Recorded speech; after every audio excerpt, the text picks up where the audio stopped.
So what's been your plan now? Like, have you thought about what you're gonna do next? Yeah, like I said, I'm just taking this little time now, but uh definitely standing in there with it's crazy because we talked right before everything happened and you asked the question like, would you want to take on would you want to take on a Tyson or a Wilder? Right? And I said Tyson would be great, but Wilder is more realistic. And boom, you know what I'm saying? It really happened, and that was just man, that was a crazy that was everything was just crazy. Even from that interview leading all the way into now, it's just crazy, crazy experience. And standing across from him and actually, feeling his punches and trying to deliver mine and everything like that. It just gave me confirmation, even though I didn't get the I didn't get the result I believe I could have got, for one reason or another.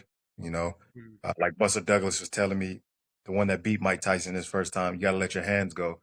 Nobody's ever won a fight by not letting their hands go. So that's our own battles we got to deal with as far as doing that. But um, it definitely showed myself a lot that night. And Yep. I'm definitely whatever comes or whoever comes, I'm definitely treating that moment as a level up moment. And yeah, I look forward to whoever they put in front of me. Because I know that I'm gonna put it all together. I'm gonna put it all together, especially after facing somebody like that, man. I was saying, they say, man, did he really hit that hard? I'm like, yeah, man, that's definitely the hardest I ever been hit. They're like, well, damn, he didn't knock you out. I'm like, God damn, give me some credit too, man. My Yeah. prayers for angelic body armor and neck exercises, I think, paid off. Because Hmm. it wasn't that he didn't hit hard. I know at one point when I was bending over, I think it was late in that's when it started really going down here. But like probably late in the fourth, the ref said break, I believe, and he threw an uppercut, but the ref never called nothing. So it's almost like he was warranted to do it. Well, when I looked back up, I was no longer fighting one of him. I was fighting two of them for the rest of the night. So I didn't know which Ooh. one was. I had to be real cautious on which one was punching me until I got real close. The two would merge into one. So that was a battle I was dealing with. Let alone like a good check hook he caught me with. Boom, lost my hearing in that ear. So it was a battle inside a battle. But like I said, to take those shots and keep moving, it let me know everything about me that I already knew, but just confirmed some things.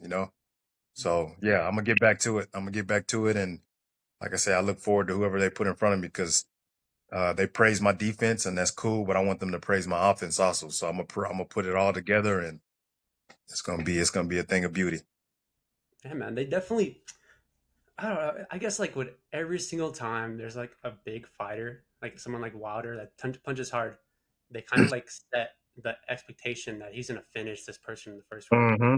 I saw Mm-hmm. the lines, bro. I was looking at all of them, and I was like, I think the line was like, what? It was like one round and a half. Like, Yeah, they said I wouldn't make it around, let alone two, and three was far fetched. And honestly, I don't try to take nothing away from refs or anything like that, but I could have easily finished that fight. He yeah, caught me with a real good shot where they waved it off.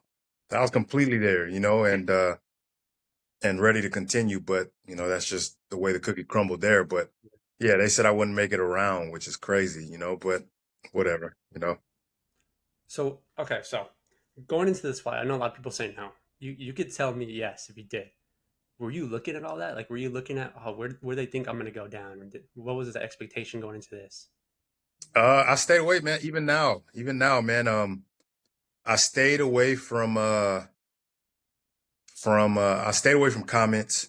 I stayed away from like random podcasts that had my name and his name attached, and I stayed away from like the boards or numbers because um I just stay away from that stuff, man. Like I feel like negativity breeds negativity, and out of 1,000 comments, maybe 10 people are in there speaking logical or I feel fair or rooting for me versus the other, nine whatever, uh, not talking mess or whatever. So the way I combat that is, uh, you you can't it can't hurt you if you don't see it, you know. Hmm. So I don't even I stayed away from everything. I didn't see numbers. I didn't see. comments. I didn't see nothing. I really stayed away from it. And was that hard? Like, was there times when, like, I imagine like a friend of yours or someone was like trying to bring it up to you, like, oh man, they have this money line for you, that kind of stuff. Yeah, for sure. They would tell me, and I'm like, I'd stop them and tell them, "Hey, man, I don't want to hear nothing about that. I don't want to hear nothing about that. I got my task at hand. That's all I care about. I don't care about numbers. I don't care about comments." And they'd be like, "Okay, okay." And then after that, it wouldn't happen no more. So at the beginning, it was a lot more. Towards the end, they already knew like they would see what they see and just keep it to themselves or converse amongst each other. But with me, they wouldn't. They wouldn't. They wouldn't bring it to my door front. Yeah, I remember it was crazy. Even my mom had heard about you because I was like telling her about everything I saw her the other day, and she was saying that after work, like the previews and everything would show on, and then there was like people just like talking about like someone like representing. It was, yeah, it was pretty big. It was really big, and That's it's like crazy. having that like feeling that you have these people behind you. How did that feel? Like you have all these people, like you're representing something bigger than just yourself here. Nah, that felt cool, man. It felt great. Like um to push my narrative and be that beacon of hope. It was cool to inspire the people um that needed to be inspired, maybe needed a little motivation in whatever they're dealing with in life. And for me to give that small beacon of light was cool, because you could see it and it was reciprocated. And they even wrote an article in Kansas, Wilder wins the fight, but Herndon wins basically like the underdog story. Like people gravitated towards it. They really Mhm. they really enjoyed it because it was like, damn, this dude ain't no different than me.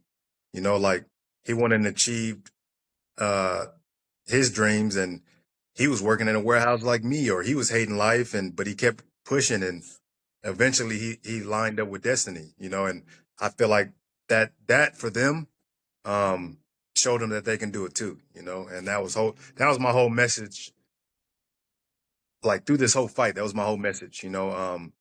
I can do it. You always hear, I can do it, you can do it too. But I was really letting them know, like, man, I'm truly no different than you, man. And if I can stand here and say that I got this opportunity with your work ethic and everything in it, you can have the same thing. And whatever it may be, whether it's starting a business, getting a raise, whatever it may be, you can do it too. You just got to be consistent. And that's he getting those accolades and everything from the people that appreciate it was definitely dope, man. It's definitely you definitely feed off that. Um, Definitely, like I feel like in everyone's life, like everything is kind of like a boxing match. That's like a big narrative of life. It's because like you're gonna get hit, yeah. Sometimes you're not gonna feel it. Sometimes you're really gonna feel, like you said, when you Mm, see two of them. Sometimes you don't know what's going on anymore, but it's about yeah, just yeah, getting in there.